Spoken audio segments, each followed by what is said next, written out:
Saudara-saudara yang terkasih dalam nama Tuhan Yesus Kristus, selamat pagi, selamat berakhir pekan. Mari kita beribadah sejenak. Kita menyanyikan Bukende HKBP dari nomor 156 ayat 2.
Kasih karunia dan damai sejahtera dari Allah Bapa dan dari Kristus Yesus Tuhan menyertai saudara-saudara.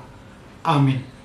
Saudara-saudara, firman Tuhan renungan harian Sabtu 15 Januari 2022 dari kitab 1 Korintus pasal 4 ayat 1 mengatakan, "Demikianlah hendaknya orang memandang kami sebagai hamba-hamba Kristus yang kepadanya dipercayakan rahasia Allah." Dalam bahasa Batak Toba mengatakan, "Dirajumi jolmai mahami parhaladoni Kristus, jala juara bagas niaka hahomion ni debata." Demikian firman Tuhan.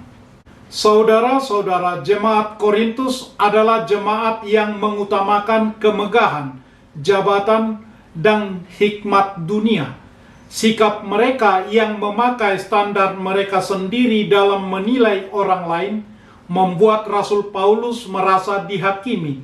Sebagian dari anggota jemaat Korintus merendahkan dan bahkan meragukan otoritas kerasulan Paulus.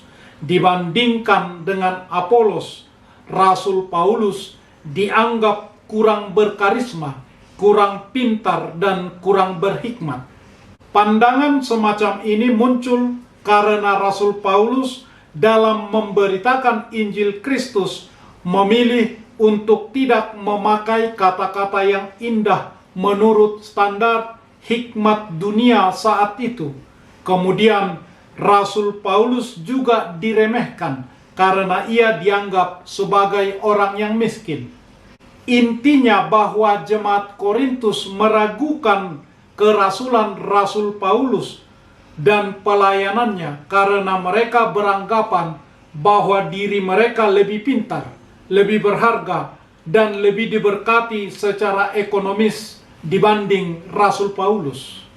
Rasul Paulus pun mengingatkan jemaat Korintus agar mereka jangan menghakimi melampaui apa yang tertulis. Mereka harus waspada agar tidak menjadi sombong sehingga menghakimi berdasarkan standar mereka sendiri, bukan berdasarkan standar firman Tuhan. Rasul Paulus mengingatkan mereka harus tahu bahwa segala sesuatu yang mereka miliki, baik harta, baik kepintaran, baik kemampuan, dan hal-hal lainnya yang mereka banggakan adalah anugerah, adalah pemberian Tuhan. Rasul Paulus tidak menjadi kecewa dan goyah karena ia tahu bahwa Tuhanlah, bukan manusia, yang pantas menghakimi. Maka Rasul Paulus tidak merasa terganggu hati nuraninya. Ia tetap menyerahkan penghakiman atas pelayanannya kepada Tuhan. Ia hanya mengharapkan pujian dari Tuhan, bukan dari manusia. Dan ia menyadari bahwa dirinya hanyalah seorang hamba, seorang hamba Tuhan. Kata hamba diambil dari bahasa Yunani doulos yang artinya adalah budak. Tugas seorang budak ialah taat dan setia melayani tuannya.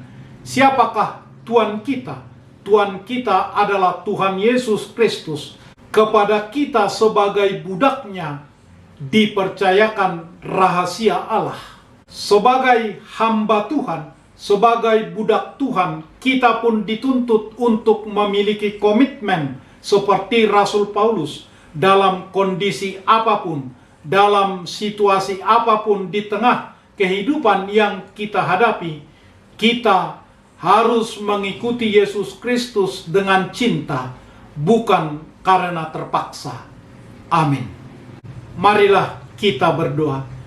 Ya Tuhan Allah Bapa kami yang di surga, berilah kepada kami hati yang tulus, pikiran yang baik, dan jiwa yang sungguh melakukan pekerjaan yang baik sesuai dengan firman-Mu. Berilah kepada kami damai, agar kami merasa aman dan tentram di dalam perlindungan-Mu.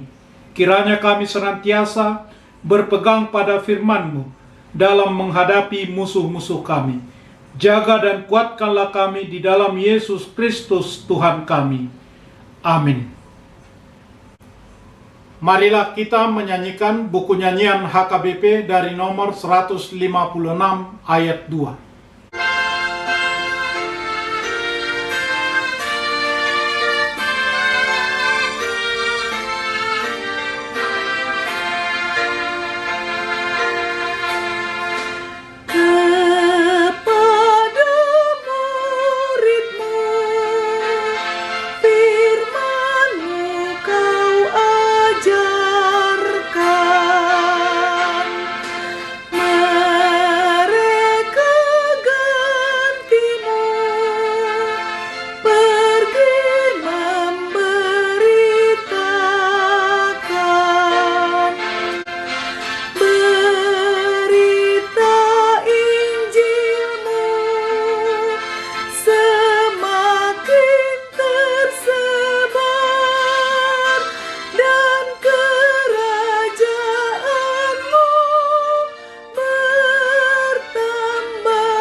Kita berdoa dengan doa Bapa kami.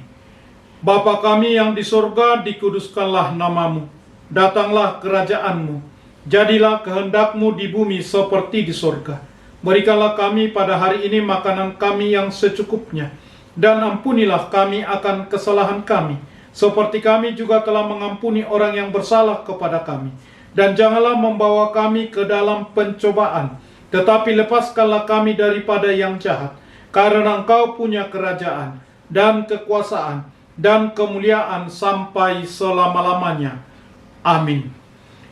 Anugerah Tuhan Yesus Kristus, kasih setia Allah Bapa, dan persekutuan Roh Kudus menyertai saudara-saudara.